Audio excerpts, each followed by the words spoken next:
Welcome to our Climate Wisdom live stream from COP29 Climate Change Conference in Baku, Azerbaijan. We bring together experts from the field of civil society, faith, science and policymaker for a meaningful conversation in the midst of a world in crisis. We like to share, to care and to inspire. I'm Sonja Ohlsson and I will be your moderator tonight. The session is called The Power of Positive Action. And it's a very relevant theme tonight because we are entering the second week of the Climate Change Conference and the ministers are arriving today and they have the difficult job of finalizing the text and issues in the agreements that was so difficult for the negotiators last week, and especially the topic of climate finance. And the whole world is urging our leaders to reach a common ground and unlock the finance, especially for the vulnerable and communities. So let me introduce the speakers here tonight and warm welcome to this studio on Monday evening. A warm welcome to Kalyani Raj, the president of All India Women's Conference. And Sister Jayanti, additional administrator head of the Brahma Kumaris. And both of you are actually representing two very old, huge, woman-based organizations from India. So it's special to have you here tonight, because you would embody positive action, isn't it? Mm-hmm. Yes. Sister Jayanti, you have represented the Brahma Kumaris at the UN since the 80s on topic of women, peace, and climate change recently, since 2009 when we started to participate in the COP conferences. And you've been the head of the delegation since. And you are a spiritual teacher and faith leader for over 50 years. So warm welcome, and also to our listener. And as you listen to this evening session, most welcome to think about what positive action would I like to do today or tomorrow. Raj, Kalyani, you have 28 experience in the financial and banking sector. Yes. And then you took a drastic change and complete change of career and joined All Women India's conference in 1998. And now you work as a volunteer. Since 2023, you've been the president of this organization. Yeah. Would you like to share about the work that your organization is doing? Yes, definitely. Thank you, Sonja, first of all, to invite me here for sharing this stage with this august lady. For me, shifting from the corporate sector to the social sector was a real change of working, complete different scenario here.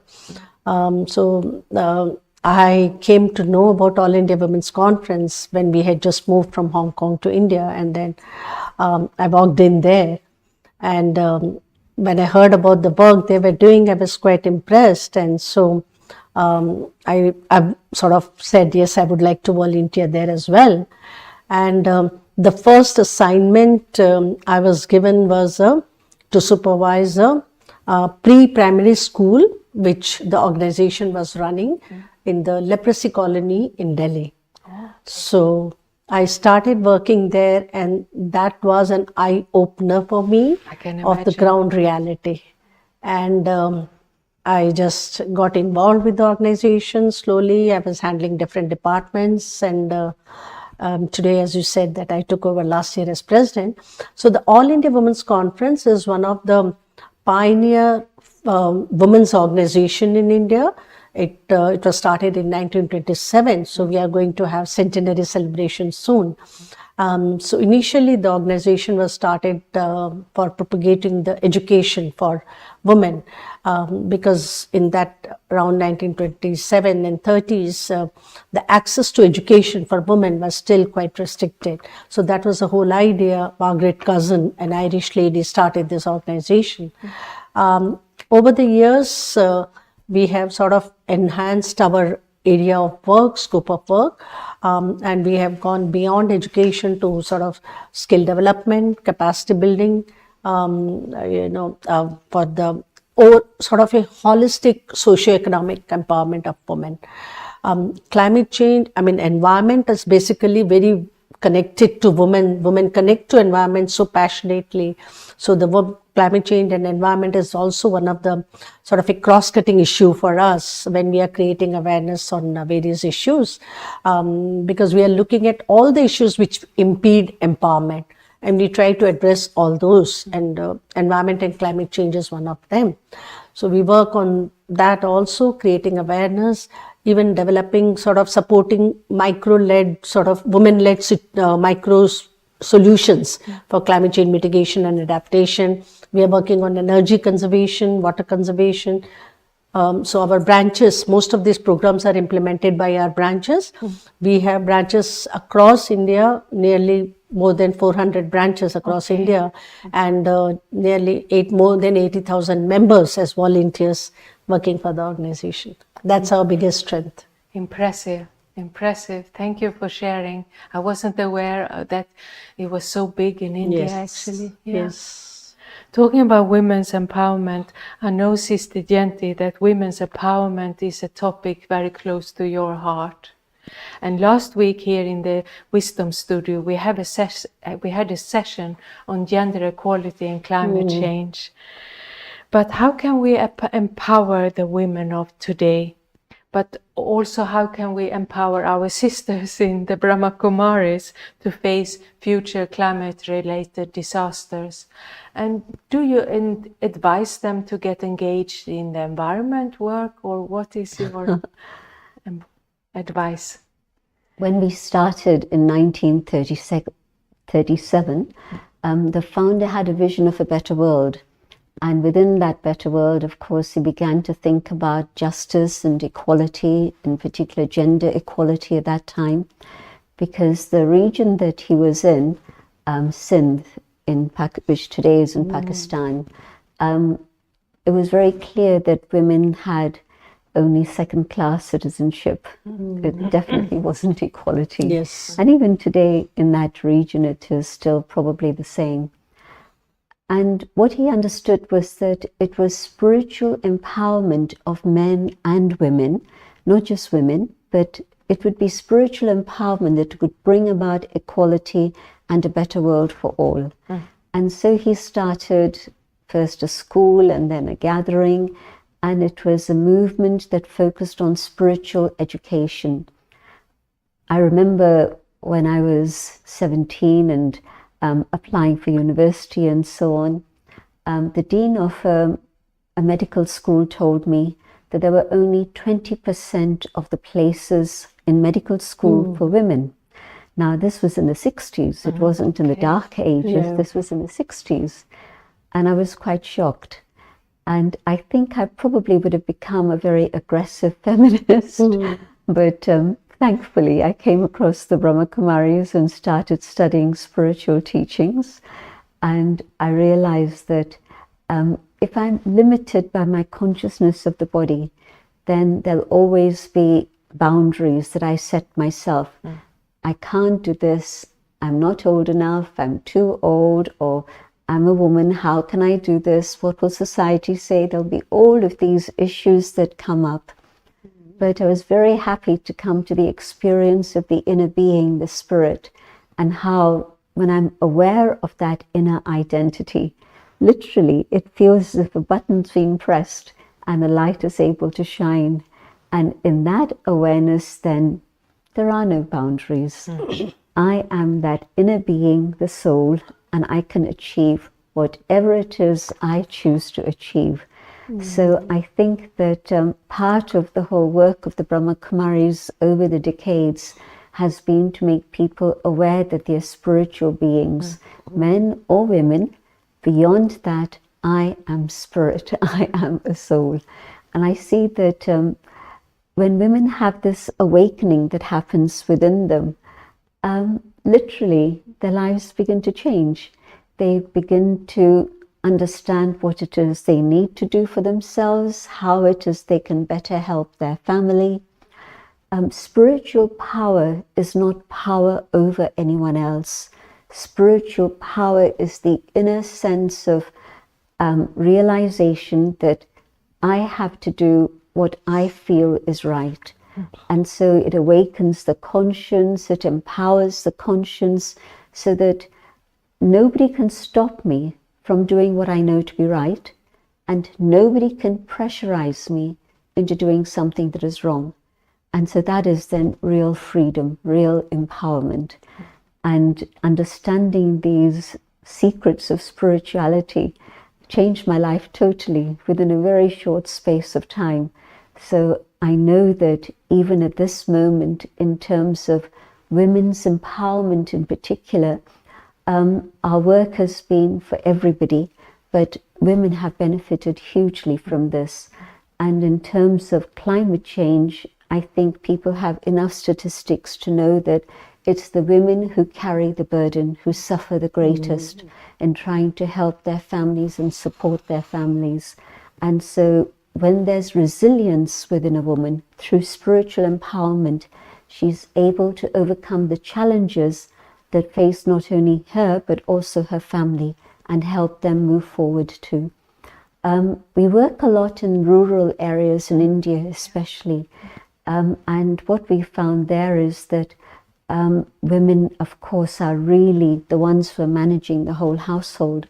And there again, we find that helping women farmers, for example, understand what is yogic agriculture, which means they don't depend on pesticides, or they don't have to buy expensive chemicals, etc. It helps such a huge amount in their transformation, but it's also a big contribution to the environment. Very interesting to hear this personal experience of empowerment, and listening to both of you. It started with education. You starting with education, you starting with spiritual education. Interesting. Kalyani, many scientists predict India will be a country mostly affected by climate change. And in today's India, how is especially women affected by climate change? Oh yes, there are enough studies and data to prove that in India as well as many other developing countries will be worst affected, and women will be worst affected. In the context of India, because of the long coastal lines, season variance, and poverty, lack of capacity in women. So these are all the factors which will sort of create the differential and disproportionate impact on women. And there are many things, which I can highlight, but I will just flag one or two. One of the reasons, I would say, major issue right now which women are facing because of the climate change is excessive heat wave. Yeah. India has been sort of recording, excessive heat wave and sort of breaking records, I think, in the last 10 years, year after year. And because of that, in fact, there was a report from UN, I think UN Women brought out a report, and they sort of linked the excessive heat and the increase in stillbirth and premature birth in India. So the heat wave is, while it affects everyone, to the women especially, it is, sort of differently impacting, because they develop a lot of diseases because of that, and they are not capable to handle the heat wave. Many of the women don't live in such a circumstance where they can handle this heat wave. They don't have such a structure of the house where they live, where, the heat wave will not penetrate inside. So these are all major issues. And a very critical issue connected with that is the water crisis, because excessive heat wave naturally enhances the need for water, and women being the water provider basically for the family. And even today, I think there are places wherein women walk miles together for fetching the water for the family. So this water scarcity, water crisis is increasing their the impact, because they also have a lot of this menstrual hygiene issue because of that. They have diarrhea, and they have many other linked issues, health issues because of this, this heat wave and water connected.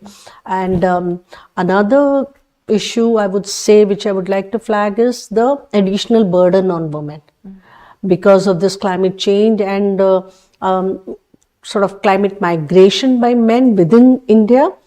Because I have personally seen some villages in India, in Sundarban especially, where because of this unseasonal rain or drought, there's a failure of crop, and because there's no agriculture income. So the first thing men do is move to the city looking for alternate profession. So but the women are left at home managing children, managing old parents, and additionally working in the fields for whatever resources they can generate. So these are all creating additional burden on women. I can even talk about this women working in unorganized sector. They are working in a pathetic condition, again because of the heat wave. They don't have that toilets facility probably, and when they are working standing and working during the heat, it causes a lot of health issues for them. So there are many such issues which are impacting the women differently and sort of disproportionately, I would say, in India. Yeah. Very touching to hear the stories from the ground. Yeah. And here we are sitting talking about power of positive action, so much positive action needed. Yes. Absolutely. Yeah. Sister Jayanti, when I started meditation, many years ago, now 40 years nearly, they told me I have to become powerful. And I didn't know what it meant to be powerful. What is it? I asked 20 different teachers and I got 20 different answers. Yeah. But then Sister Jayanti said that to be powerful also means to be positive. Yes. Absolutely. And I thought that I can do. I can stay positive. That's not that difficult. But Sister Jayanti, what is your personal stories on empowerment and positive action for the world? I think for me at this moment, empowerment means to have clarity, to know what it is I need to do today that's going to create a better future for myself and for others around me. And I think that this is something that everybody can partake in. Because so often we get depressed with all the news that we hear and it really brings us down. So often people at COP conferences tell me how the atmosphere gets so heavy that they get burdened with all of that. So spiritual power in this case means being able to keep myself up above and remain positive and to know that yes, there is something we can do for the future. And even if it's little steps that we can take, I can't make the world perfect today, but maybe I can take a little step forward to move myself in that direction so that I'm dealing with my own weaknesses and removing those so that I can be strong and I can help others around me. I mustn't give in to fear, because I think that that's just going to be paralysis. It's not going to be useful for me or anyone else. And so if I can keep positive attitude and positive vision of the future, then I know that I can rise above the heaviness of the atmosphere that's there at the moment. And I think this is something that we can all do. Can I take little steps? Can I use less electricity? Can I be more careful about the energy that I'm using? So yes, maybe I can't manage without my car completely, but can I calculate, is it better for me to walk? Can I manage that distance? And I'm sure it would be definitely better for my health if I did that also. So positivity and empowerment definitely go together. And it means at this moment taking little steps and moving to the point where I can see that, yes, every little step is in the right direction. So we're coming back to the little steps. In the previous session, we also talked about starting with small steps. And interesting. Yeah. Kalyani, you're also a board member of the Disaster Management Committee, and they have a concept of capacity building for women to adapt to post-disaster situations efficiently.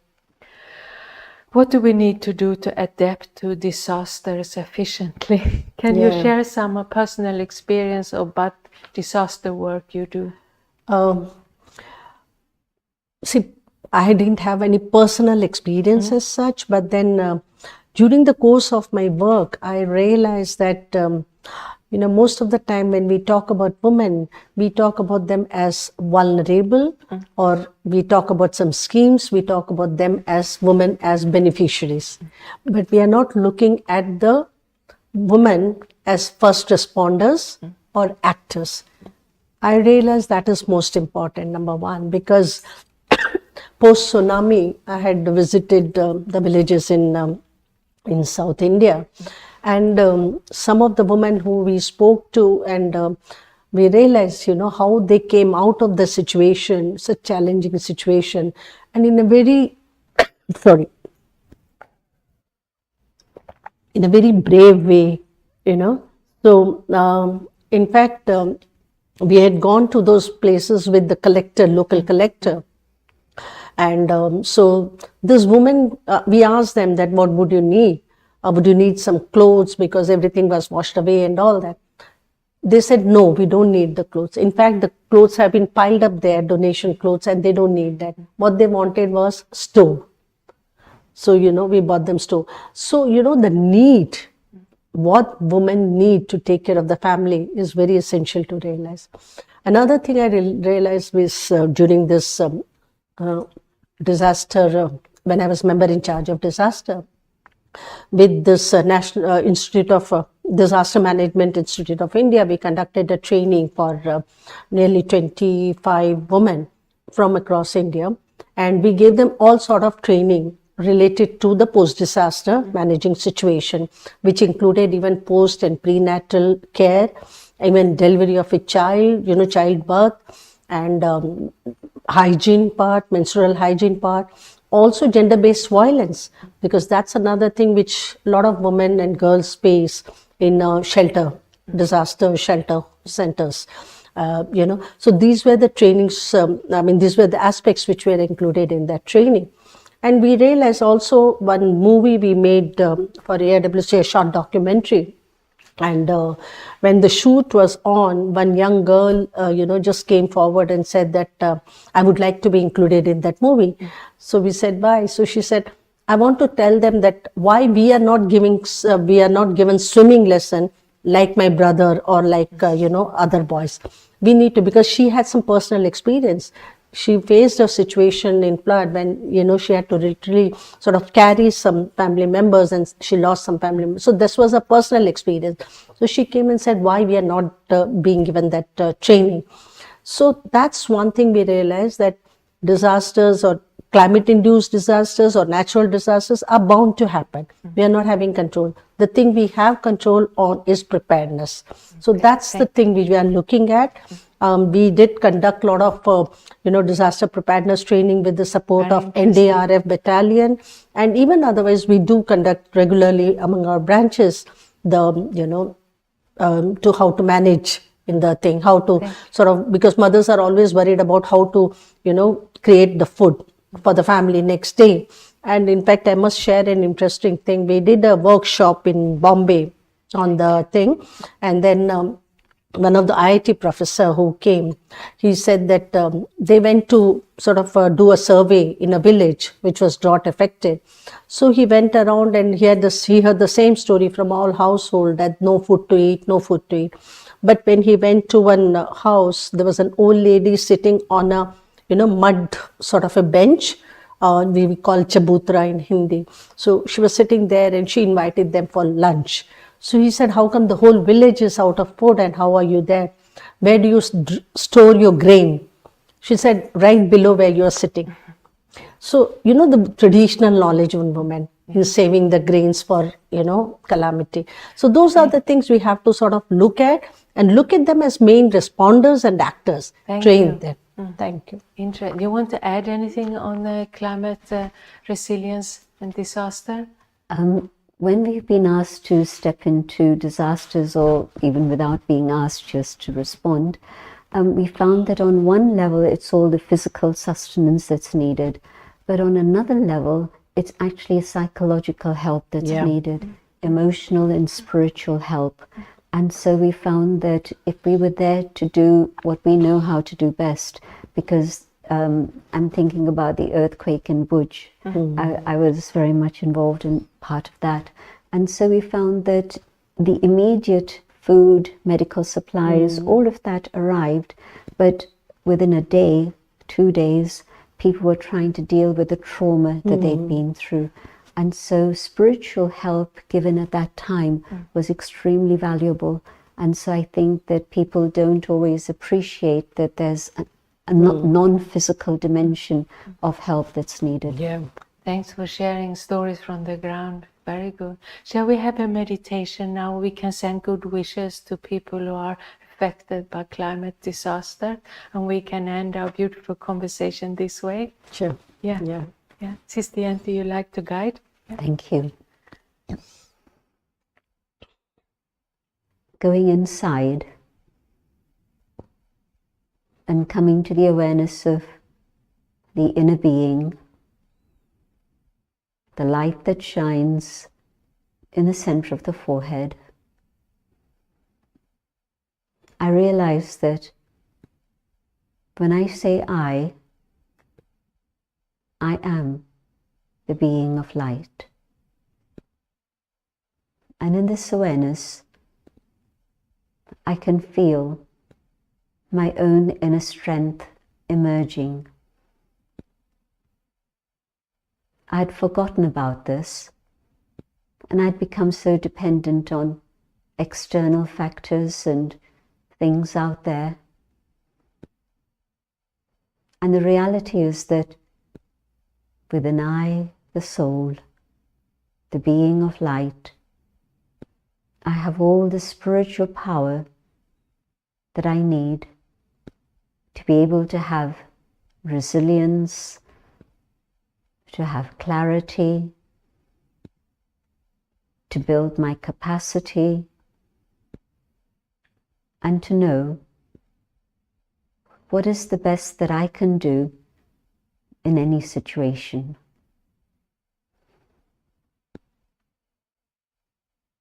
In silence, I emerge this inner strength so that my own inner being is able to shine more brightly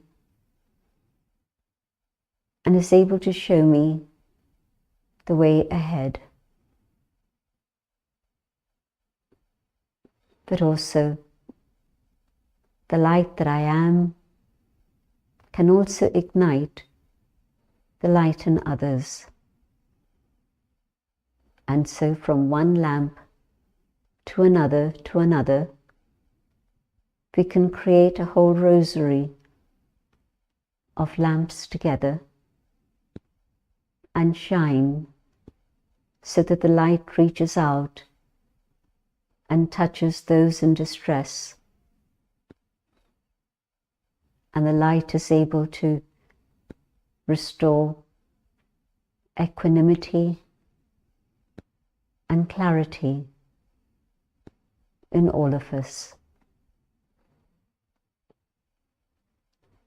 We see the way forward, leaving the darkness behind and creating a world of light.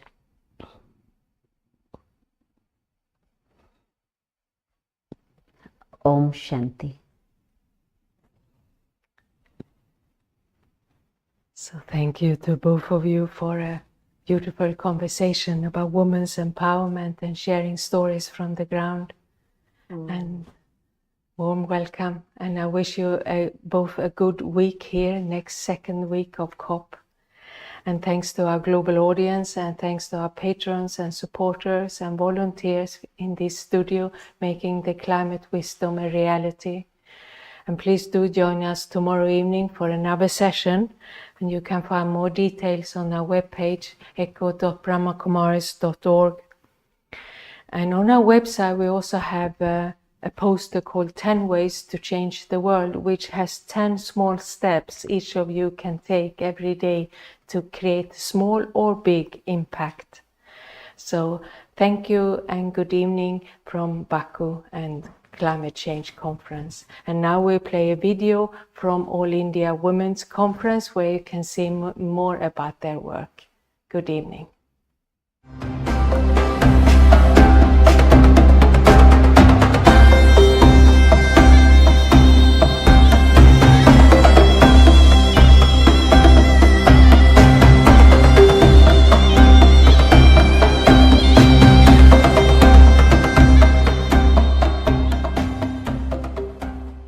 पलायन के कारण हम लोग भी अन्य लोग भी खेती करनी बहुत मुश्किल हो गई है। जो लोग गांव में खेती कर रहे हैं उनको बहुत परेशानियां उठानी पड़ रही है। गांव में कम लोग जो हैं भी वो खेती कर रहे हैं, पर लेकिन खेती करने से तो सारे जंगली जानवर आके खा जाते हैं। कम लोगों के कोई जो घर में वही करते हैं। वो जो सब जंगली जानवर रात को तो दिन को तो बंदा रहते हैं, उनको तो भगा दो। रात में जो सुअर आते उनको कहाँ भगाएं। जो पिछली बारिशें हुई उसके कारण हमारी गेहूं की फसल को बहुत नुकसान हुआ। खेतों में होने के बाद बारिश हुई जिससे वो गेहूं वो जमीनी में ऊपर नहीं आए, सड़ गए हो पानी के चक्कर में। अति बारिश होने के चक्कर में खेतों में वो जो प्राकृतिक पानी होता है ना नीचे से पृथ्वी से निकलता है वो आ गया। अब खेत पूरे 1-2 महीने तक पानी से भरे रहे, जिसके कारण सारा गेहूं की फसल नष्ट हो गई। फिर पीछे बोए हमने, तो पीछे बोने से लास्ट में जब हो गए हो उसको जंगली जानवर तोते खा गए, तो हमारा हाथ कुछ भी नहीं लगा। तो ऐसे खेती करने से गांव में खेती करना बहुत टफ हो गई।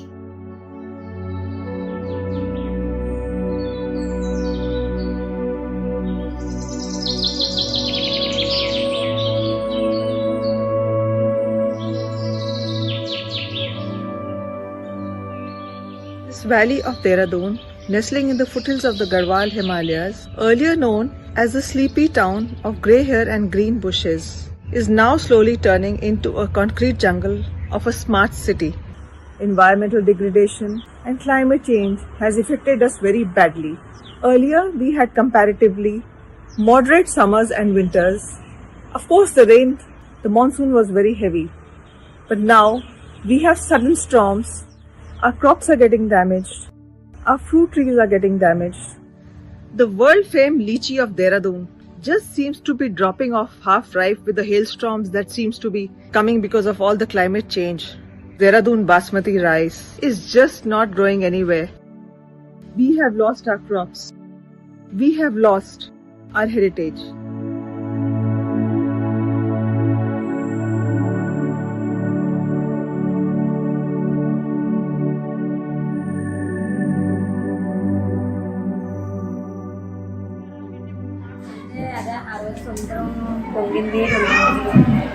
ఆకాశం బాగాక 2 సార్లు సముద్రం పొంగు పెద్ద ఎర్రలు వచ్చి అలా 2 రోజుల తర్వాత తెగ్గింది. తర్వాత నీరు తెగ్గిపోయిన తర్వాత సముద్రం ఎలా ఉంది, అప్పుడప్పుడు సముద్రం కెరటాలు పెద్దవి కొడుతుంది తుఫాను చేసినప్పుడు, నీరు వస్తుంది. తర్వాత ఆకాశం బాగున్నప్పుడు ప్రాణం ఉంటుంది.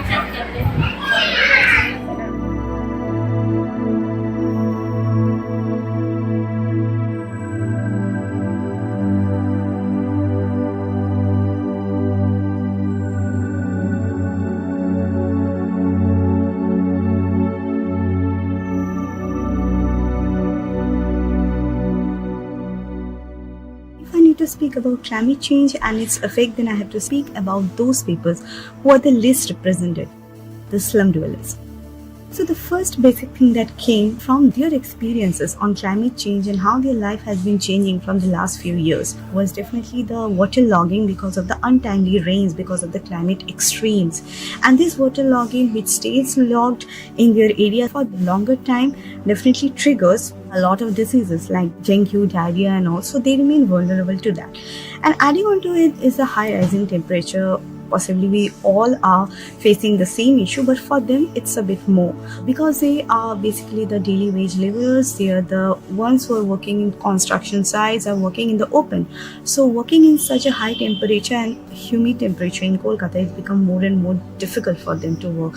So they are exposed to dehydration, to heat strokes and all. So that also leads them to cut down their working hours, which directly affects their income. What makes women so especially vulnerable to the effects of climate change and the disasters that follow in its wake? It has been very well documented that women are the lesser contributors to climate change but are the greater victims of it. Another imbalance that needs to be corrected for our climate efforts to meet its success. Because in reality, climate change is a matter of justice. Yet, even as we push our governments for climate justice, women around the world are fighting to endure everything from storms to starvation. While we are advocating gender equality, we are hearing horrific stories of domestic abuse and violence.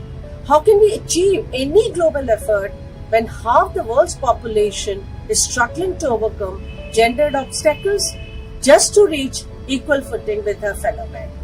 Women need to be provided the basic tools to survive in what is still a man's world. And it has to start from the very beginning, with that single factor that can change everything: her education. Girls and young women need to have mandatory and uninterrupted access to education, no matter the circumstances, be it calamity, poverty, or society. This fundamental resolution is the key to building their capacity as knowledgeable experts who can sit across the table from men in any forum and participate in the discussions and decisions as informed representatives of their gender. This will result in more effective policy and inclusive action by virtue of having considered all gendered perspectives. If aided by strong political will, sufficient investment, effective research, and accurate monitoring measures, this systematic change can begin gender equality and in turn climate justice, among other things. This is exactly what we are trying to achieve with organizations like the All India Women's Conference. At this moment, the entire world stands united in the face of the sudden new threat of COVID-19. But we cannot forget the dangers of this other ticking global time bomb either. We must adopt the same urgency in our efforts as we have with COVID-19 and take decisive, collaborative, global action in the fight against climate change. We know what causes it. We have an idea on how we could fix it. It's time we did it. Our tenacity as a species comes from the fact that we believe we make our own fate. Today, it is up to all of us to do our bit, to raise our voice, and to ensure that this planet is something that we can leave to future generations with pride.